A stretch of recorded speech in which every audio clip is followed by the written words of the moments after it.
Started off working at my mom's house, but I'm still stuck inside my mom's house. Dreaming about 10 bands when I walk it out. Then I wake up, boy, what you talking about? You ain't never gonna catch me slipping. Just wait until you see me winning. And I'ma tell you from the jump, I just hope you listen. Homie, wait Welcome until back. you see me This winning. is Cover 2 Sports. I'm Luke Sullivan. I'm Chase Hope. You know, sometimes they say that you should stick to sports if you're a sports show. But what happens when the events of the past weekend and week are what they are? What do we stick to? And when you don't blow coverages, Yeah. you know, you got to discuss it all. Yeah, we don't blow coverages around here, so that means we have to talk about everything. This will not be a straight, opinionated, Keith Olbermann-style politics show. This is not a bashing of one side or the other. This is my opinion and his opinions. We own these. These are our own. Guys, I mean, I feel like personally politics and sports should not always... I like to keep them separated, but when they connect, they connect. It's pretty hard to keep them separated right now with everything that's gone on. Not just with what was said over the weekend with the president and members of the NFL and as well the NBA, but also the allegations that came up earlier this week with the FBI investigating a bunch of college basketball programs. There's a lot going on. We're going to dive into all of it. We'll try to keep it sports related, obviously. That's what we do. That's our bread and butter. We're going to keep that in mind. We're going to talk about everything that's happened. We're going to tell you a great preview of what's going to happen this weekend in college football. It's going to be a pretty good weekend. Yep. We're going to let you know some of the MLB playoff teams. A couple teams are locked in. Yep. We'll get you a little bit excited for that. Baseball's heating up. And we'll cover... October almost. We're going to cover what was a good week in the NFL. You know, it'll always be overshadowed with everything else that happened. But we'll get you recapped on the games and get you ready for week 4. Yep. And we'll do it all here on Cover 2 Sports. You ready to rock? Let's rock. Let's roll. So, where do you want to dive in on the things that happened this past weekend? Well, Because there's a lot. let's start with what happened first, and that's the whole Defiant Sunday protests. Do you want to back it up and go to where it started from Friday? Or do you just want to jump straight into what happened Sunday? Because I feel like Sunday was a direct... I feel like Sunday is a response to what happened on Friday. Yeah, there would be no Sunday without Friday. I feel like, now, people aren't going to agree, and, you know, that's okay. I'm not ashamed of my beliefs. I'm not ashamed of my opinions. I feel like President Trump, I feel like he should not have came out and said what he said, but I also feel like it's got twisted. I feel like both parties, the media and Trump, I just feel like there's wrongdoings on both sides. And in terms of what the players did, the protests, I'm all for it.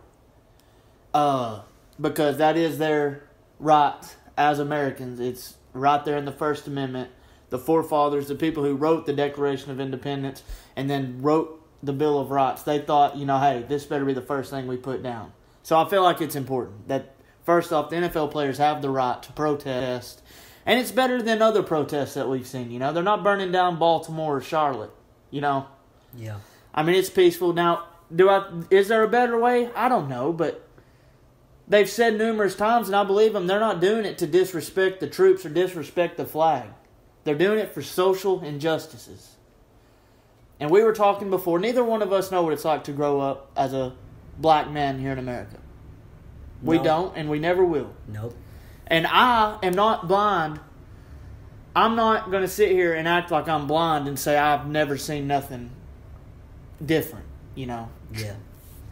I'll tell you what, we grow up, where we've both grown up here in Tennessee.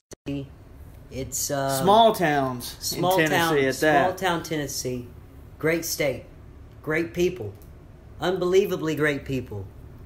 And we both love this country. Yes, and I'm a huge believer in supporting the military and, you know, the people that fought for our right to do what we're doing right now. I love those people, you know, and I have the utmost respect for them, and I will continue to do so.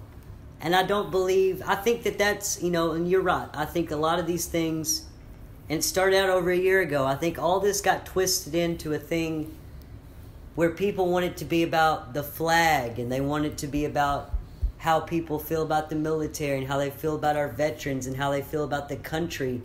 When in reality, a lot of this was nothing to do with that, and they've said it over and over and over, and I really don't understand why people won't just start listening to them. It's not about that. And, as the president, I'm not exactly sure. I do agree that, and if you look at his comments, what he said and the way that it came out are probably two different things. But, there tends to become a track record when things happen over and over and over. He says a lot of things that if you go back and just look at it word by word, maybe he didn't exactly mean it how he said it. But the point is, it came out and was perceived as one way, and people's perception of you is huge. It always is. It always will be. And you have to understand, at least in my opinion, and I wasn't alive in the 60s. I have no idea what that was like, the race riots and the way the country was wedged during Vietnam and things like that. I don't know. But talking to people that were, they say this is the most divided that we've been as a country since then. And, that's pretty intimidating to think about. And I just think as the President of the United States, whether you love him, hate him, does not matter. The point of it is, at a time when we are starting to splinter and go and pick sides, which is never good. I think after 9/11, for instance, it didn't last very long, granted, but there for a good minute, this country came together as one. We even came together right after Hurricane Harvey. Exactly. For 2 weeks, for a week and a half, we were back together. Then we had the eclipse, yeah, and then the hurricanes, and there was no talk of these racial tensions. And don't get me wrong, look, there are so many things, and like I said, like Chase said, and I would agree. Growing up where we grew up and continue to live at this time, I would be naive and stupid, absolutely stupid, to say that I haven't seen things that play into the stereotype that these players are protesting about. I have seen things that aren't right. They aren't right. And one thing I want to say is I think it's sad I'm a white man, as I've already said, and I think it's sad that the actions of a select few, I think it's sad of the actions that some people take determines how you think of others. It's not just black people who act up. There's white people, Asian people, Asians, Hispanics, purple, green, red. It's everybody, but there is a social injustice. I can see it, but at the same time, people act like there isn't, and it fathoms me how people can sit there and say that. I don't understand how I'll be completely honest with you. I didn't vote in the presidential election. I have no problem with Donald Trump personally. Do I think that he does everything the right way? No, I do not. Do I think that a lot of the things that he does does he go about things a lot of the time the wrong way? Yes, I do. I'll be honest with you. It was my first time being eligible to vote, and I didn't really see the worthiness in me voting for either one of the people, if I'm being completely honest with you. But the fact of the matter is, a lot of the people, that were disappointed in the election, and I think that's where a lot of this is gotten fired back up, is, oh, well, he's not my president. Guys, the fact of the matter is the people spoke up. He was voted the president. He's the president of the United States. Whether you like him or not, you have to deal with that. And I feel like athletes need to say that as well, because LeBron has came out and he's been very vocal of his opinions on politics and Trump in general. And as an athlete in the United States of America, when you come out and say, the president doesn't run, he's not in charge of the country. Well, I mean, he kind of is. I mean, he's the president of the United States. But what LeBron is getting at is, the people have a voice. Yeah. And I see that too. I see both sides of these protests. And to the fans that, for instance, here, since the Titans stayed in the locker room, there's been a lot of people say, I'm never going to watch another Titans game. I'll be completely honest with you. I won't divulge personal names. I have an uncle and a cousin, a first cousin, huge Titans fans, huge NFL fans, who I haven't actually gotten the chance to talk to at this point as I record tonight, who I plan on talking to in the near future, who have come out and said on social media, I'm done with the NFL and I'm done with the Tennessee Titans and I'm done watching a league in which people don't respect the national anthem. And, I want to reach out to them, and I plan on doing so and getting their opinions and seeing where they feel about it. And, it's a hot-button topic. But I think we can all agree that you cannot, and it's a bigger deal, I guess, because at the end of the day, a lot of the athletes that are protesting are, in fact, African-American. Mm. I think that people wanted to read between the lines, because that's what we do in 2017, and they looked at what President Trump said in calling these people, these athletes that protest, SOBs, and they looked at that as him basically directly saying to all the black people, the African-American athletes, that you're an SOB. That in itself, and you know what? He didn't say that verbatim, but no, if you really want to get down to it, technically, I guess if you really want to think about it, he did. I don't think he meant it in a racist way. I don't know what his intentions were, but he said it how he said it, and I think that we could all agree that that's not the way that a president of any country, and especially the great United States, should speak about its citizens. No matter if you're white, black, green, red, blue, yellow, it does not matter. You should not, as the leader of the free world, you cannot call your citizens who are literally just using their rights. Yeah. That has been in the Constitution of this country since the start. You can't come out and maybe, when Chase talked about it earlier, maybe the things that he meant to say didn't come out right. See, I've went back and I've watched his speech, and when he said it, I mean, of course, media, big news networks they're gonna take that's a big soundbite from a president. First off, to use that type of language, but when he said it as in if he was an owner, an owner proud of the country, somebody disrespecting the flag. He didn't say it as in the NFL needs to get him off the field. He was talking as if he was an owner. But at the end of the day, it's their constitutional right. And people in power of office here in the United States, they're not supposed to use their power to help influence stuff in the workplace. And the NFL is a workplace. When have you ever seen the owners and the players in the NFL come together in such union?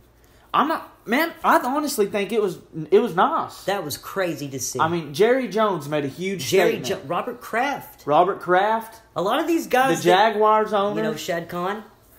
A lot of these guys that, I'm not sure if that's his name. I'm pretty sure it is Shad Khan. I might be wrong, and if I am, I apologize. A lot of these guys, we're huge Trump supporters. But the fact of the matter is, as we are a world. Yeah. We live in the greatest country on the planet. Yep. And I think people from a lot of countries would say the same.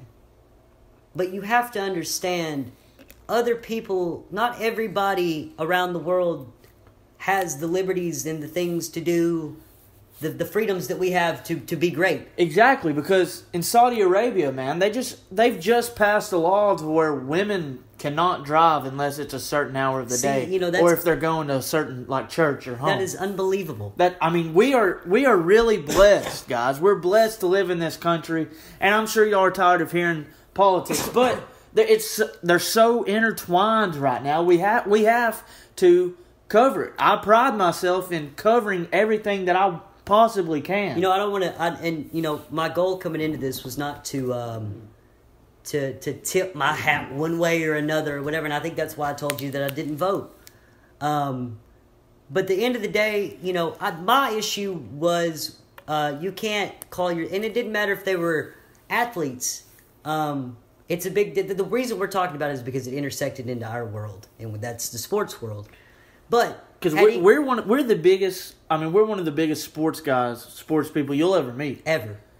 So, and, you know, I try to stay out. I mean, yeah, I stay up to date on the things that happen in the world of politics. I do.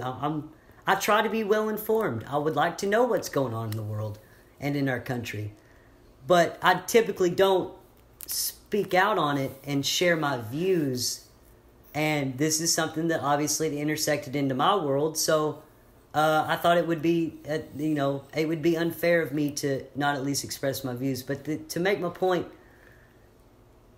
I don't think you can't call somebody an SOB for speaking up, or in this case, silently protesting for something that they so strongly believe in. And had it been, and I would say that if it didn't have anything to do with the sports world, if, say, automotive workers were on strike in Detroit, Michigan, or around the country for higher wages and better insurance. And he said, well, you know, if people, they go on strike and they don't want to make cars, well, they're SOBs. You know, that's not right. You can't call somebody that. You have to be, at a time, like I said, when a lot of the people that were around in the 60s are telling young people, this is the most divided this country has been since that time. Why is it that the man that's in charge continues to kind of throw gasoline on this fire? And, you know, there's a lot of other things to worry about. I just think it's sad that it takes a tragedy to pull us all together. Yeah, I just hope that there's not something coming. Like, I hope there's something not in the pipeline that's going to make us... Because I want us to come back together as a country, white, black, whoever, as one, and we unite together, not through tragedy, not through something, catastrophic event, a hurricane, a tornado, a terrorist attack. I want it to be because we figured it out and we came together as people. And, you know, as for the athletes that have spoken out, I see no problem with that. I don't. Because, you know, typically, the facts of the matter are, you know, a lot of these guys, for the most part, you know, they came from lower income, you know, places when they grew up. They didn't have they made these opportunities. They used their God-given talent or their hard work and determination to get to where they are. Now they have a platform. And you know what? If I were in that position and I felt so strongly about something that I wanted to speak about it, I would do the exact same thing. What I hope, and this might be controversial, I don't know, what I hope is that if the players continue to want to protest and kneel for the national anthem and whatever, I hope that they do it for the reasons that were started out by Colin Kaepernick. Last weekend... And guys, I want to say... Sorry, Luke. Sorry to cut you off there, Luke, but... Go ahead. When all this first started, I'm not going to lie. I was kind of like, you know, hey, that's ridiculous. But it's grown on me. But as I've matured and I've learned more about politics and just the world we live in today, guys, I really want to salute Colin Kaepernick because I'm sure that was a tough decision for him to make to just start by himself. He saw something he had a problem with, and you know what? He said, I'm going to try to do something about it. Bring awareness. The first guy through the wall always gets bloody. Yep. The first guy that beats his head through the wall always takes the most shots. And, you know, it's not over yet. And I'd like to hear from Colin Kaepernick. I really would. And you know what? I would love to see him signed to a team. And I do think that the possibility of him getting signed to another team, I think it definitely increased after this past weekend. Yeah. Whatever reservations you had as owners about, you know, this guy's a distraction. Well, you just had all 53 of your guys pretty much on every single team that just protested the national anthem. What's the issue with one guy now? And I also want to salute... And he's got talent. ...to Pittsburgh Steelers, you know, Villanueva coming out there and standing during the national anthem. But I also want to Alejandro. Yeah. Alejandro Villanueva went to West Point. Was Yep, an Army, served in the Black Knight. military. I want to salute him as he didn't want to divide his team. And he even came out and apologized because he didn't realize that the way the cameras caught it, and that's typically, you know what, that's a lot of it. The cameras catch things sometimes that aren't exactly, you see something, but that's not exactly how things are. And, he came out and he apologized that, he didn't want to make his team look divided, like they weren't standing behind him. And, I thought that was really nice of him. And, it's going to take the biggest athletes in the world in this country, LeBron, Steph Curry, Colin Kaepernick. He may not be, the top quarterback in the world or whatever. But the fact of the matter is the guy sparked off this whole deal. And so he is just as important. He is central figure number one. I mean, he's in the history, but he's going to be in the history. Yeah, and, where he goes down in history, I don't know. It's going to play out and we'll see. But I hope that these athletes are able to spark a conversation. And I hope that in some cases they're able to get over their reservations with the president and vice versa. Because he's been a little snappy towards these athletes. And they sit down and have a conversation. Maybe something great comes of it. I don't know. But I'll be completely honest with you. I'm pooped out on politics. This is the most politics I've ever talked about consecutively in my life. And it's 21 minutes. Longest I've ever talked politics. I'll be honest with you, though. There's another huge story, that just blew up about a day and a half ago involving the world of college basketball. And it's not necessarily something that anybody's necessarily surprised by. The surprising part is just exactly how many people are involved, who's involved, how far will it go. And how many more is to come. How many more are to come. And as well, is it going to bleed over into all college sports or is it just going to stay in college basketball? Because, this is the FBI. This is not an NCAA investigation. These are the feds. And the feds have unlimited resources. It's the federal government. They're going to uncover every stone. And they're going to get their guy. The potential, or guys, plural. The potential fallout here could be huge.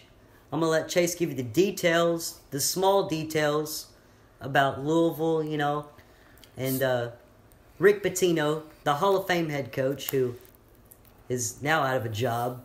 He's on unpaid administrative leave. He might as well be fired. I agree. feel like Rick Pitino should be worried about other things other than jobs. The four schools that have came out so far has been connected with this was USC, Auburn, Oklahoma State, and Louisville. Arizona. And Arizona. Arizona yes. as well. Arizona. And first off, the last thing Louisville needed, the last thing Louisville's basketball program needed was to be connected to this. But it all ties back to a huge, multi-billion-dollar company in Adidas. A worldwide company, by the way. And they have just, they're right on the tails of Nike. You got Adidas on your feet right now. I'm wearing Adidas right now. Yeah, like this dude's rocking some Adidas. They're slick. But I just wonder, today they came out, the FBI said, we're looking at Nike. And so I figure all the apparel companies are going to come under fire. I feel like it's not just an Adidas thing. Unfortunately for Adidas, they're the first ones, to go under fire. But I feel like each one of these companies, because honestly, there's only three big companies. In college athletics, it's Nike, Adidas, and Under Armour. Yeah, well, you have Jordan, but that's more of a basketball. Well, that's tied into the Nike brand. Yeah. But really, they're the big three in the sports apparel industry. Yep. And they're all wanting to get a step ahead. So I think I would not be surprised if Nike and Under Armour get caught up in this as well. I don't think it's just an Adidas thing.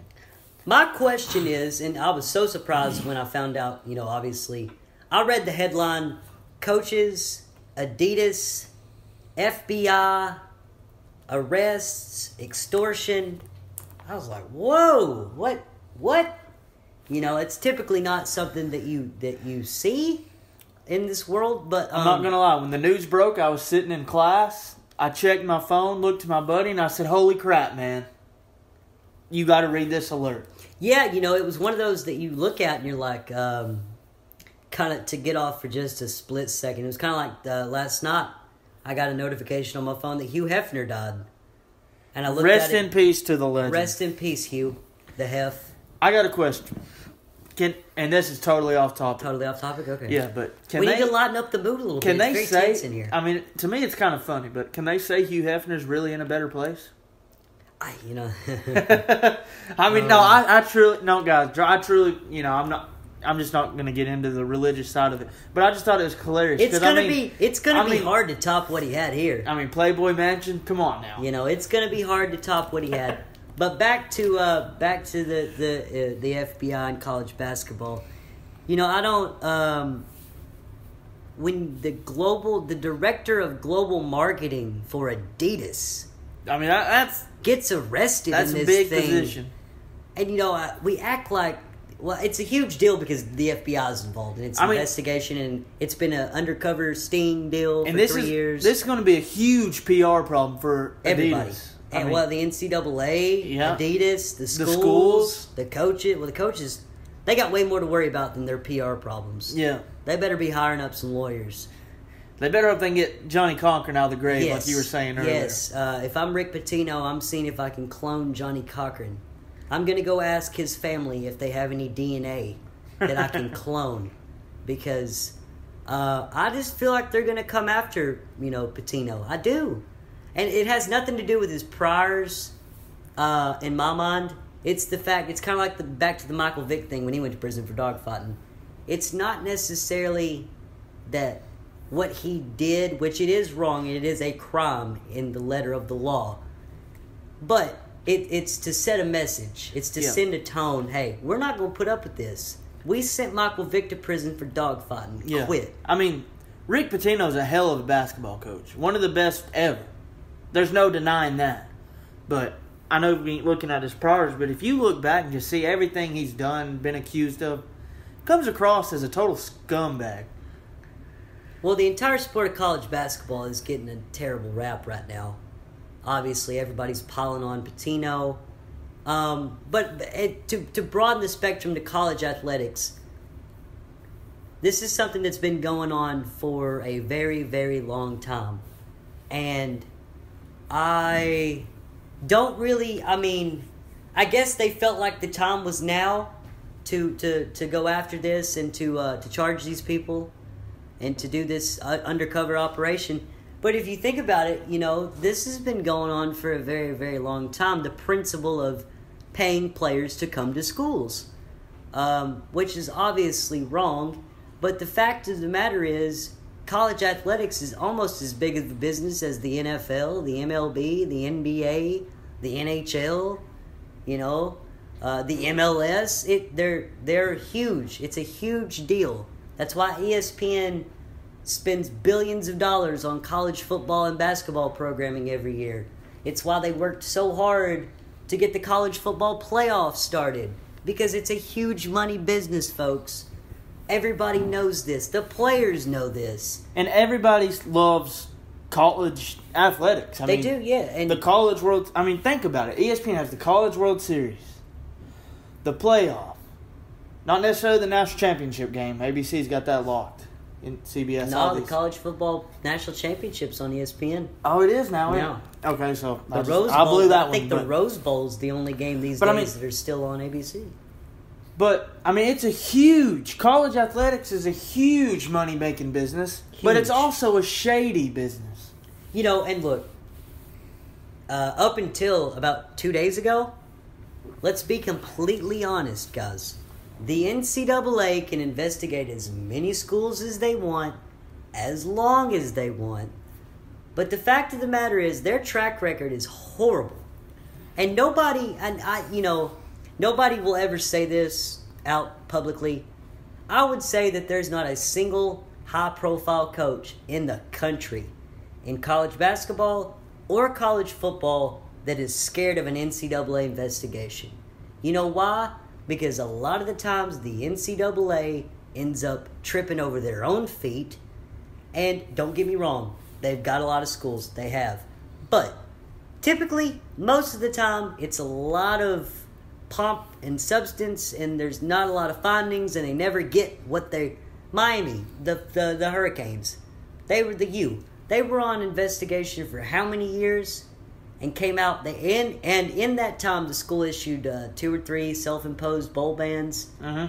And they came out with insufficient evidence, and basically it was 5 years of investigation for nothing. I will tell you who this whole Adidas thing helps out. What school it helps out the most? Kentucky? Ole Miss. Ole Miss. It gets them out of gets the heat crosshair. off their back Yes. for a minute. You know, part of me doesn't.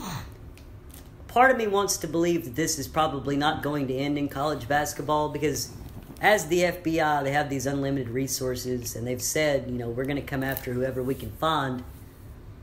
That being said, I don't see why they wouldn't bleed over into college football. It's been prominent there for years. I mean, SMU got the death penalty 30 years ago. It's been 30 years ago since they got the death penalty for the exact same thing. Paying players to come play at a school. And it's not only that, man. It's not only paying them to come there. It's much bigger than that because this affects other businesses because they were literally paid bribes by Adidas to pretty much ensure their top tier athletes, when they do go pro, are going to sign a shoe deal with Adidas. Yeah, it goes so deep. That part of it was what was really interesting to me. The coach thing, that happens. That's been happening forever. That's been happening as long as college sports have been popular, which is a very long time. There have been people trying to skeet around the rules, and they've been paying players. That happens. That's just the dirty truth. That's Chris Webber. Chris Webber, SMU, Reggie Bush, here, there, anybody. Like, you can go down the line, and there's so many people. Terrell Pryor at Ohio State. You can go down the line. There's plenty of instances for you to read about. I'm not getting into that. There has not, however, been an instance where the FBI has gotten involved. They've done an undercover operation. Like, they treated this almost like they were hunting for I won't say Bin Laden, but it's like something you'd see in a like movie. a drug lord. Yeah, it's like a movie thing, and it's college athletics. But it reaches the coach thing. Didn't surprise me that much. What surprised me is what you said. It was the shoe deals and the apparel companies like Adidas. Guys, do you really need to get kids that are 16, 17 this bad to wear your shoes? Like, are your guys that are making money for it, like, is James Harden not doing enough? Is he not moving the needle? What's up? Well, it also makes me wonder how long this has been going on and how many of the top-tier athletes in the NBA now might have, agreed to their shoe deal because of stuff like this. And because it is the FBI, I think we're going to get a lot of answers. And I don't think this thing's going to go away because, they said, if you guys are doing this at other schools, they came out in their press conference and he said, the man at the press conference, he said, if you're doing this, you should probably go ahead and give us a call. And they put the number up on the screen and he said, because it would be better if you gave us a call than for us to give you a call. And I think that's really all that you need to know about it because, it's the FBI. These guys are going to find out what they need to know no matter what. And they have the means to do whatever they need to do to find the truth. And I am extremely interested to sit back and see how far, how deep, and also how high up does this go? Does it cross over into college football? I think it's unavoidable that it's going to cross over into college football. It has to be. How did it reach in? Is Nike doing it? Is Under Armour doing it? How many other college schools are doing it? Are there big-time coaches in these institutions? Are they doing it? How many big-name players that have recently got drafted or are big-time freshmen this year, are they going to be deemed ineligible? What's going to happen by the time November rolls around and the college basketball season starts? This is a story that blew up 2 days ago that could last for a long, long time. And who knows how many heads are going to fall. I mean, it's a big stain. Yeah. On college athletics in general. When we first came before we did the show tonight, I told Chase I was a little more interested in this story than the Donald Trump thing, and that was just because it was fresh. That other story's been seared into our brains the last few days, and that's all you can really hear about. That's all people are talking about. But this story is gonna get even bigger. It's gonna blow up. There's no telling where it's gonna go. My question is, how many big-name guys are going to go on trial? How many big-name guys are going to get charged with a crime? Are there going to be big-name coaches, big-name potential players, big-name agents, big-name guys at Nike, Under Armour, presidents of the school, athletic director? Who's going to get charged with what? I don't know. It could go a lot of different ways. And I'll be honest with you, I'm pretty excited to see how it's going to play out. I think it's going to be crazy, but I'll tell you what I'm really excited about. MLB playoffs? MLB playoffs, and also I'm excited to talk, having to get away from politics and all this. So to sports? Yeah, I'm glad to get excited. What about those Minnesota Twins, man? The Minnesota Twins are the only team to make the playoffs following a 100-loss season. And not necessarily make the playoffs, but... it counts as they made the playoffs. Yeah, they're in the playoff. Now you got to win one more game, and then you on even playing field with everybody else. It's kind of like, hey, you're in the playoff, but you're really in the playoffs after that one game. Yes, and the front office didn't. I don't really think they thought this was a team that was going to make a second half push. Yeah, I don't think so. They were sellers at the trade deadline. They sold off a lot of good talent, and this team somehow or another found a way to come all the way back, and now they're in the playoffs. And you know what? If they win, they play the Yankees. If they can beat the Yankees, do they play the Yankees? I'm pretty sure they play the Yankees in the Bronx next week. So I'm pretty sure the Red Sox have the lead in the division. Pretty sure. We'll check on that. But, I think no matter what happens, if they're able to win the wild card game, here's the fact of it. They're back on even playing field. The fact that they lost 100 games last year. The fact that their front office didn't really believe in them. None of that matters. What matters is the fact that they're on even playing field, and everybody knows once you get to the playoffs in baseball, anything can happen. Anything can happen. But baseball's been strange this year. Because, the wild card races, they've been tight, but division races, man, there's not been much of a division race other than the AL East. There's about a 3-game difference between the top team and the bottom.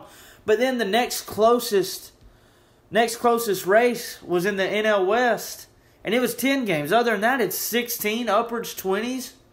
It's not had the feel except for the wild card push. Yeah, it will be the Twins, and if the standings stay as they are right now, the Yankees in the wild card game in the AL. That'd be a great game. Oh, see, nobody can America name off 5 Minnesota Twins? Can you name off 5 Minnesota Twins? Man, put me on the spot. I think I'm gonna. I know they got Byron Buxton. Yes.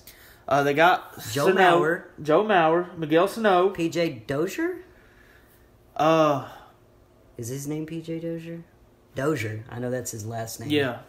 Brian Dozier. Brian Dozier. So sorry, Brian. I apologize. See, but this is why you guys should just go ahead and win the World Series, so you get to be a team that came out of nowhere, and we'll all remember your names then. We've got 4. I want to say Bartolo Colon. Bartolo Colon is on 5th. the Twins. Okay, and he was just traded there, but hold on. I think Irvin Santana. Yeah, we're getting out now. Yeah. Who's the favorite in the AL in your opinion? In the AL? Yes. Man, it's between 2 to me. I think it's going to be between 2. Yeah, I think the 2 teams I see that have the best chance are going to be obviously the Indians or the Astros. And in my opinion, if they end up meeting in the ALCS, it'll be an unbelievable championship series. It'll be an unbelievable series, and it's all going to come down to pitching because they both have offense. Yes. And, did the Astros do enough by adding Justin Verlander? I think it's a great addition. Am I excited for the AL? Yeah. I'm more excited for the AL than I am the NL. Only because, and the reason I say that is, we've seen the Dodgers before. We've seen LA. We've seen LA a time or two. And they've never really been able to get over the hump and make it all the way. That being said, is this year the year? They had an unbelievable start to the season. They were almost 60 games above 500, and then they lost, 15 in a row? And it coincided with the time that Cleveland was winning 22 in a row. So, I don't know what to make of the Dodgers. What do you think about them? I think the Dodgers, they're a very well-built baseball team, but they kind of fell apart towards the end of the season. Now, that could be a blessing, because what if the Indians peaked, Well, the Dodgers might have done the opposite. True. And getting to the playoff might have, fired them back up. But historically, it doesn't look good. Yeah, historically, it doesn't look good at all. And I love Clayton Kershaw. I think he's one of the best pitchers that I've ever seen. You can make a case that he's probably one of the best pitchers that's ever lived. But the fact of the matter is, the guy hasn't been great in the postseason. Yeah. And as of right now, if everything stays as is, they're going to be playing the winner a division rival. You're going to play the winner of the Diamondbacks-Rockies wildcard game. Yeah, and I think that's a series that, honestly, I think that's a series the Dodgers don't want to have. If I'm the Dodgers, if I'm the Dodgers, personally, I feel like I'd rather face the Rockies just because I feel like their pitching's not as strong. But, man, that lineup is dangerous. Well, the Diamondbacks have been this consistent all year. Exactly. They've been the most consistent team in baseball. And the only reason that they don't have a bye, per se, or they're playing the wild card, is Dodgers' hot start. Because the Dodgers got off to a start that's never really been done. And if I look at the other side of the bracket in the NL, the Nationals, a lot of talent, but you got to show me something. Yeah, You've never been here.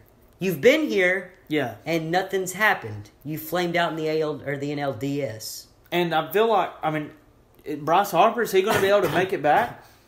If not, if so, great. You got a better chance. But if not, that's still, they're playing. You're going to be facing the Cubs. That's a tough series. I hate to sound, I guess, cliche or just take the favorite. But what is there not to like about Chicago? And before everybody's like, oh, well, you're just bandwagon. Hold on. Out of the teams in the NL, in the playoffs, the Dodgers have not shown an ability to win the playoffs in the last decade. And not only the Dodgers, Kershaw has not been that good in the playoffs. Exactly. The Nationals, not been able to get there, haven't been able to do much when they got there. Yep. That first game, man, the first game of the Cubs National Series is going to be a pitcher's duel. And it will be It's going to be Scherzer.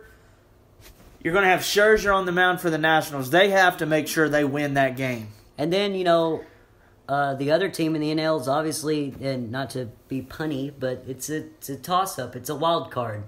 It's the Rockies or the Diamondbacks. So, you don't know what you're going to get on that side of the bracket. So I don't see how the Cubs aren't the prohibitive favorite right now. Yeah. They've been there. They fought through one of the best World Series that has ever been. Yep, you thought, man, I'm not going to lie, that Game 7, man, you just thought when Rajay Davis hit that home run, that late home run, you thought, man, the Cubs, oh no, it's one of those, they just can't catch a break. Is it bad that I was okay with the game going either way? I was okay with it going either way. If Cleveland won the series last year, I was great with it.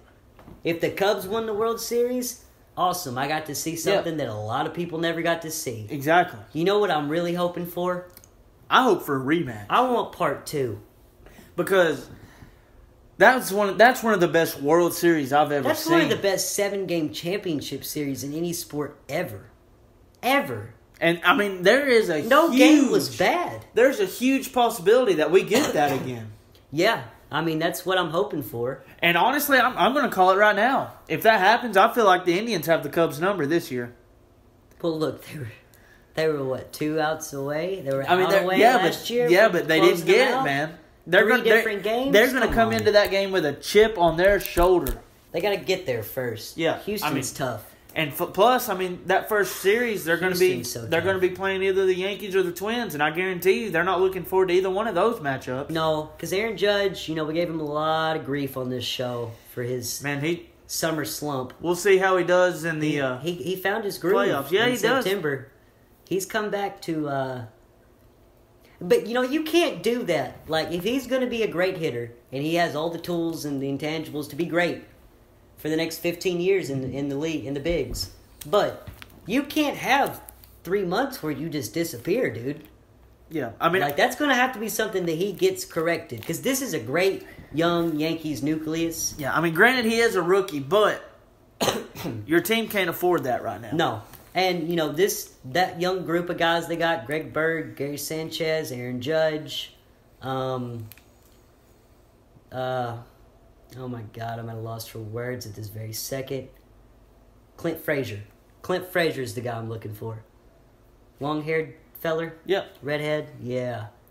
That young... Well, what I'm getting to is the young nucleus. I'll eventually get there, Chase. He's looking at me like, where are you going with this, dude? That young nucleus kind of reminds me of the young nucleus from the late 90s, that produced, 4, 5?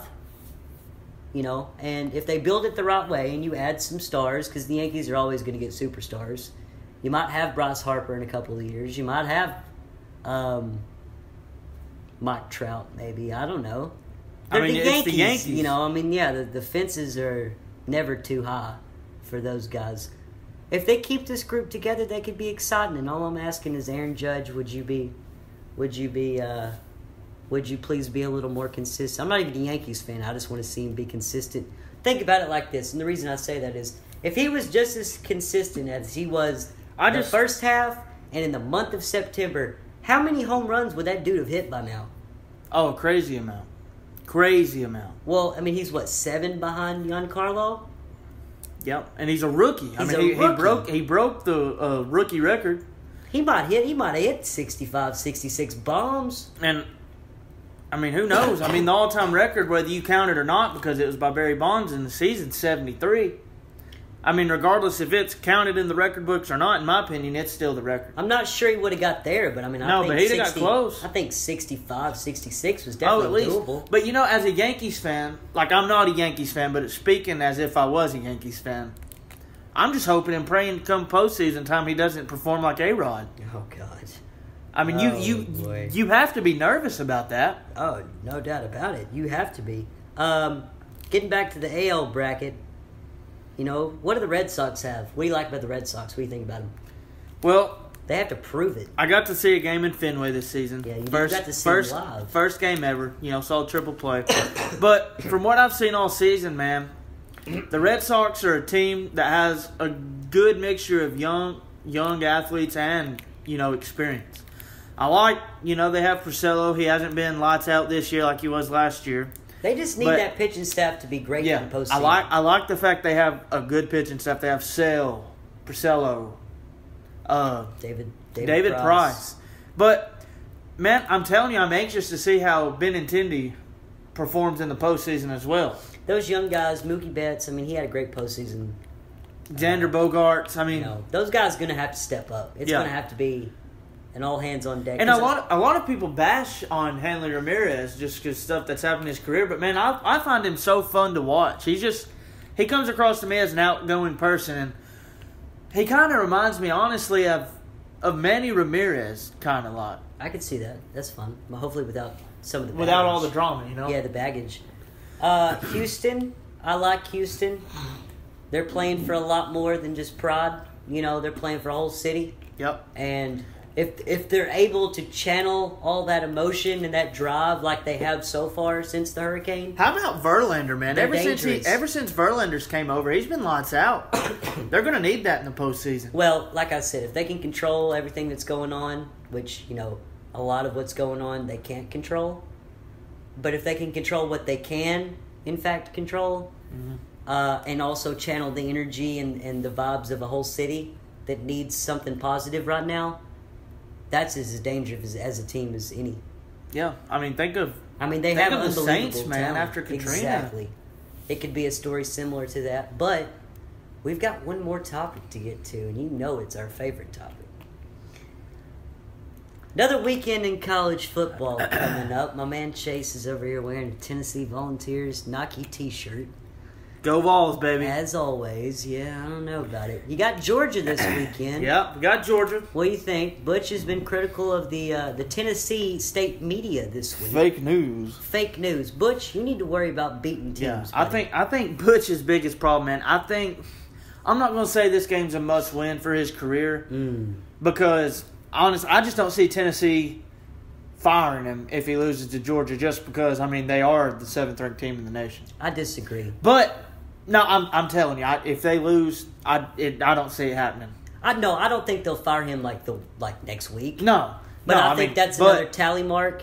If Butch wants to shut the media up, he's going to have to win this game. Winning more games. If he wins this game, it could save his job. Yes. It can literally save his job. Well, look, they fall way behind if they lose again. If they lose to Georgia this weekend, you're down 2 to Florida in the standings.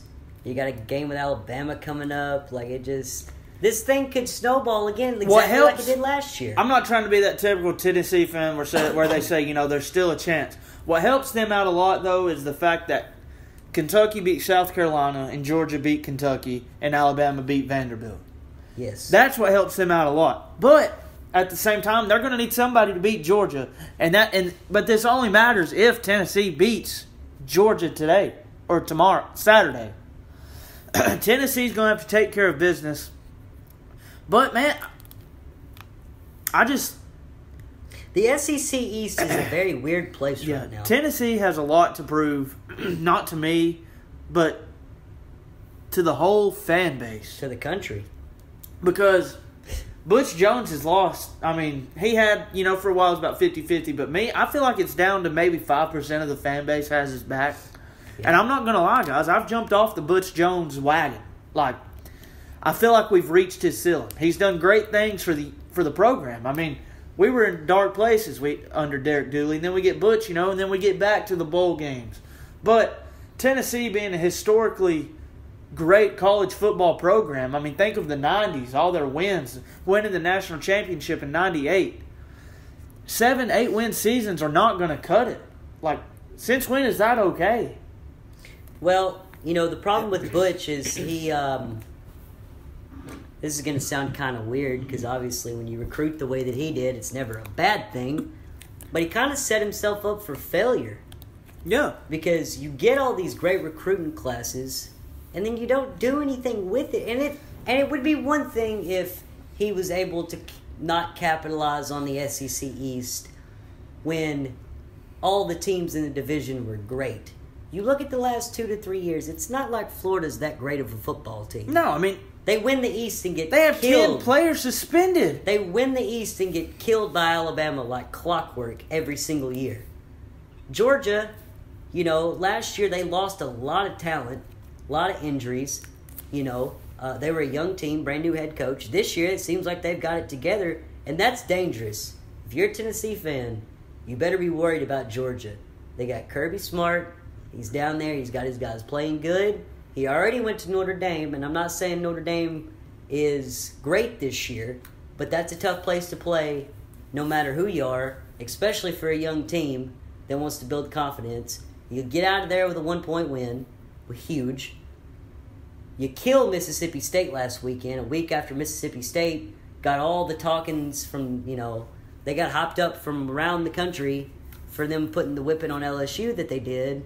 Well, then they turned around and got whipped by that Georgia team. Yeah. So, Georgia, and, it's still early, don't get me wrong, but right now, and you got to think they're doing all this with a backup freshman quarterback, yep, who is unbelievable. But, in regards to Tennessee, man, if they do decide to go to a coaching change soon, they're gonna have to do something different because the last 2 coaches we've had both ends of the spectrum. With Derek Dooley, not a good recruiter, great coach. Butch Jones, a great recruiter, not a good coach. Because, believe it or not, Tennessee fans, they talk bad about Dooley, and they have every right to. But when it came to games, we were in a lot of games we should not have been in due to his coaching, due to his clock management, play calling. With Butch, we're in games we shouldn't be in. Like, for instance, UMass. We should have blown them out of the water. Appalachian State last year. State, Georgia Tech. I mean, no. I'm not going to say we should have. Team. Yeah, Georgia Tech is a good football team, but it should not have been in double overtime. Just like with Appalachian State, it should not have been double overtime. I'll give you the Appalachian State and UMass games. I think Georgia Tech's a lot better than a lot of people give them credit for. Georgia Tech's a good football team, but at the end of the day, we should have won by more than 2 points. In the year of 2017, it's so hard to stop the triple option offense. I don't really understand how. I don't get how that's still so. And you know why I do get it, actually? It's because it's so hard to replicate in practice. You can't cut block guys in practice. You want to get your guys to the game. Yeah. And maybe that's it. But the service academies, they've been doing it forever. And Georgia Tech runs it, and they all have success. The thing is, I don't know. I support the Vols no matter what. I love the Vols. And as a person, Butch Jones is a great guy. But I just don't think he's the answer as the coach. Plain and simple. I agree with you. I'm a Vanderbilt fan, so I can't say too much. He was on top of the world, and then no, Alabama comes. I never said that we were going to beat Alabama. No, you never. He never. For the record, Luke Luke never said they were going to beat Alabama. But the whole last week, the whole best team in the state thing, you're feeling good. I mean, you got to. Well, you have to. You don't get much to feel good about. Exactly, and for a week, we were the best team in the state. Yeah. Up until they kicked the ball off on Saturday. Now I'd say it's Memphis. Yeah. Well, Tennessee didn't look very good Saturday. Exactly. Against the mighty Minutemen of UMass. It's not Give me a break. The state of Tennessee. Give me a break. It's not too good right now. Me. No, I'm a Vanderbilt fan, which means I'm a realist, not an idiot. So I knew that it wasn't going to Wow, he's taking shots, guys. I knew that it would be it wouldn't be pretty. I hoped that they would at least cover as the underdog. They did not. Nowhere close. On national TV, and it's another great jab at Vanderbilt, like in the long line of historically great Vanderbilt jabs, whatever.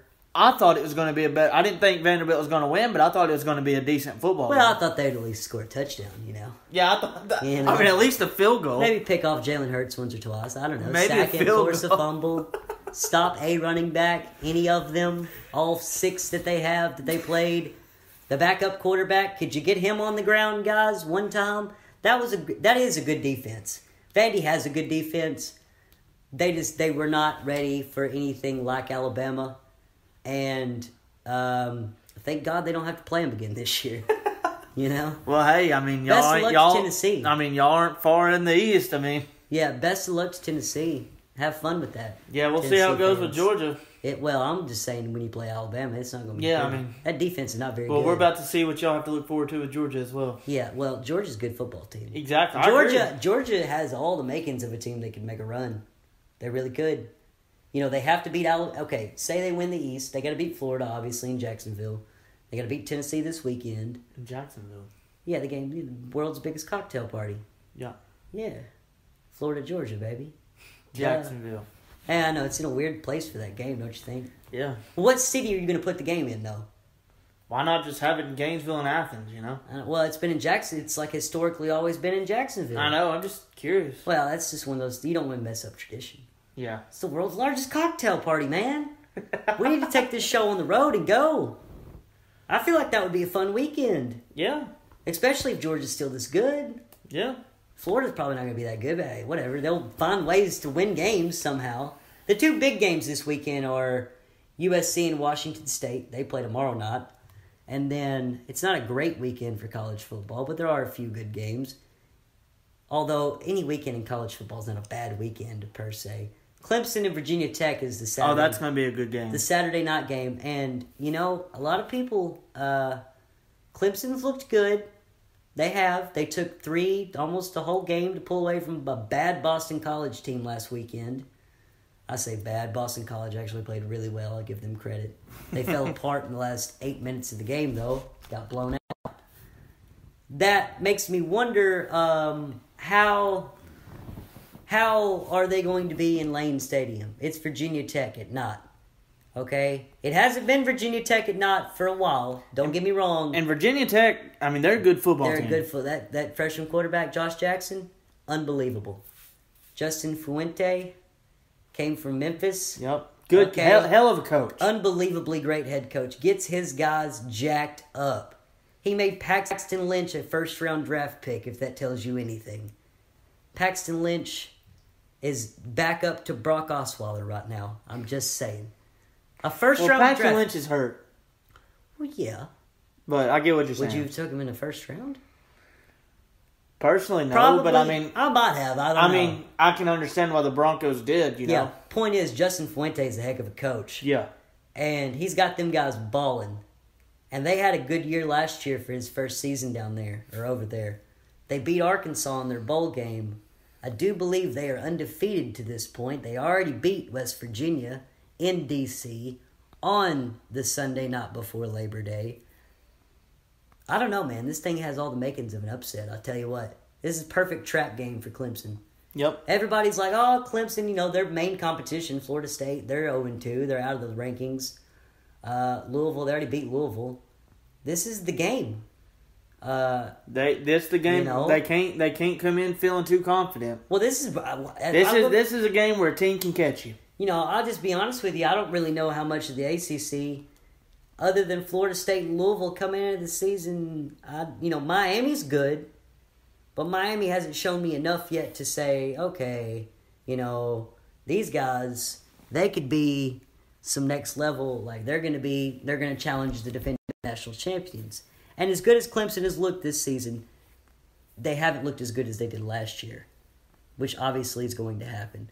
The rest of their schedule reads as follows. They got Virginia Tech this weekend, Wake Forest next weekend, followed by Syracuse, Georgia Tech. That could be a trap game right there. Yeah, Georgia Tech. Although, the Clemson defense is much better than the Tennessee defense.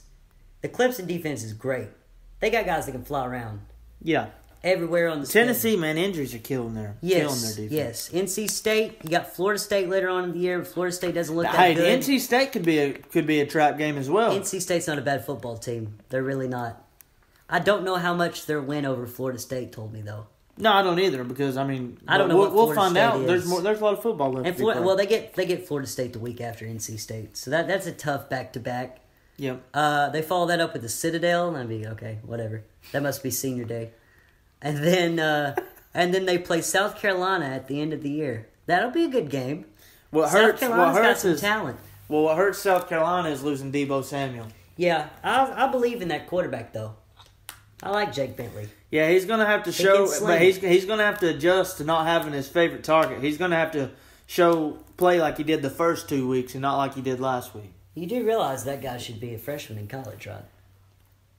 Yeah, I'm just saying. He's a sophomore in college. Yeah, I'm just saying. How did he get to, he's awesome. Some people, they have this cool ways. He get to graduate early. Yeah. Went to college as, a 17-year-old. You gotta be smart, Got to be the starting quarterback at South Carolina. I feel like life's good for old Jake Bentley, don't you think? Yeah. All right, guys. Well, I'll tell you what. It's been a long show. We tried to lighten up the mood a little bit. We ran a little long this week. I apologize for that. I don't apologize, guys. We were covering sports, baby. Covered two. And we had to get through the big topics. And I felt like it was right of us to cover it because, in all honesty, when it intersected into our world, it became our story. That's right. And everybody, as members of the country and as citizens, we have an opinion and we should be allowed, and it's exactly what they're doing, so why can we not voice our opinions? I hope that you guys didn't fall asleep on us there in those first few minutes. Hopefully you made it to the good part of the show, which was obviously the sports. I'm Luke Sullivan. I'll see you next week. I'm Chase Hope, guys. Want to thank all of y'all for listening. This is Cover 2 Sports. Now, in this next week, we can't guarantee whatever's going to happen in the world of sports, in the world of whatever else. But what I can guarantee you is we'll be back here next week, not blowing coverages, telling you about it. Have a great week, guys. Y'all be safe out there.